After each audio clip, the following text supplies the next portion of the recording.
The people of the Middle East, like people everywhere, are seeking a chance to contribute and to have a role in the decisions that will shape their lives.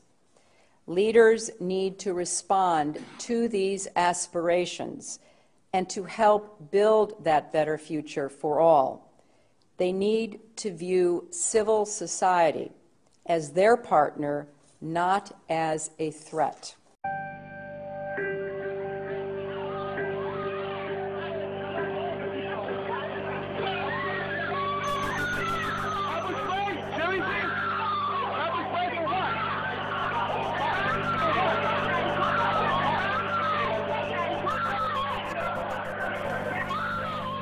I want to take this opportunity to update the American people about the situation in Libya. Last month, protesters took to the streets across the country to demand their universal rights and a government that is accountable to them and responsive to their aspirations. But they were met with an iron fist.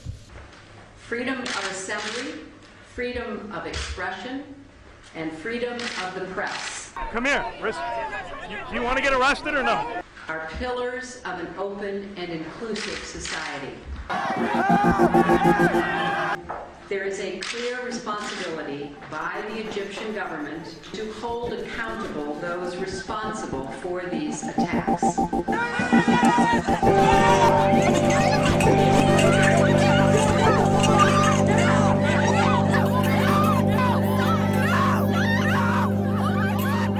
For months, the Iranian people have sought nothing more than to exercise their universal rights.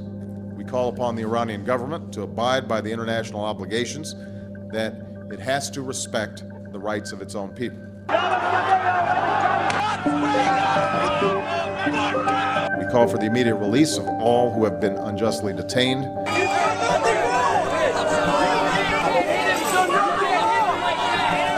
And I'm confident that history will be on the side of those who seek justice.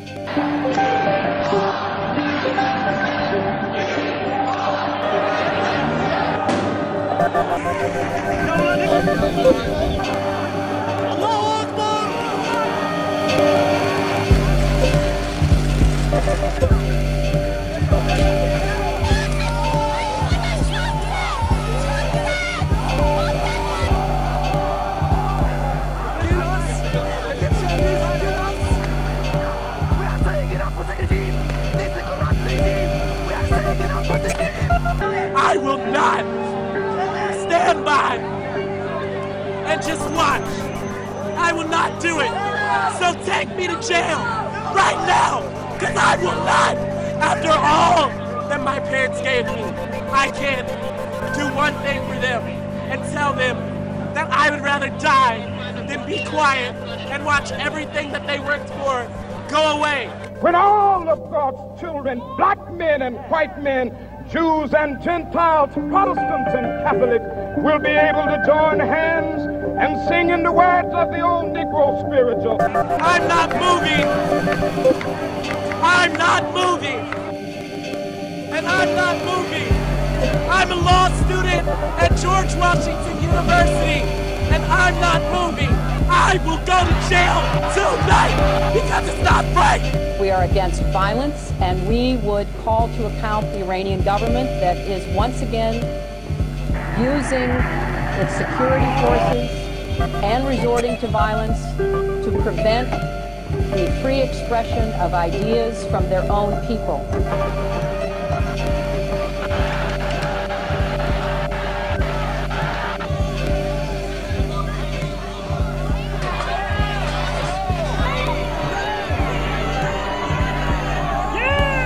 Instead of respecting the rights of his own people, Gaddafi chose the path of brutal suppression.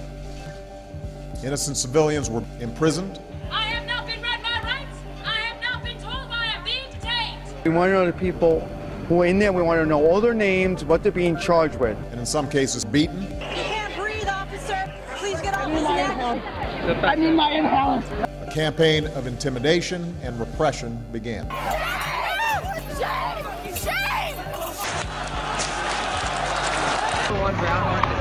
It is the responsibility of the government of Libya to respect the universal rights of their own people, including their right to free expression and assembly.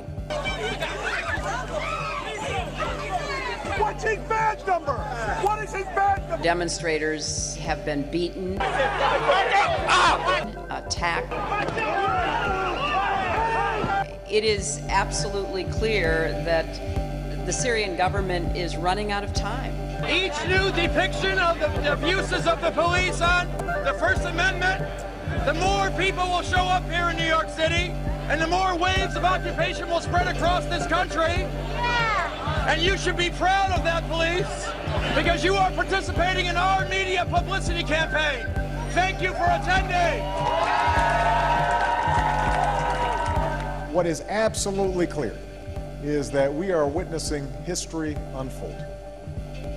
It's a moment of transformation that's taking place because the people of Egypt are calling for change. They've turned out in extraordinary numbers, representing all ages and all walks of life. But it's young people who've been at the forefront. A new generation, your generation, who want their voices to be heard.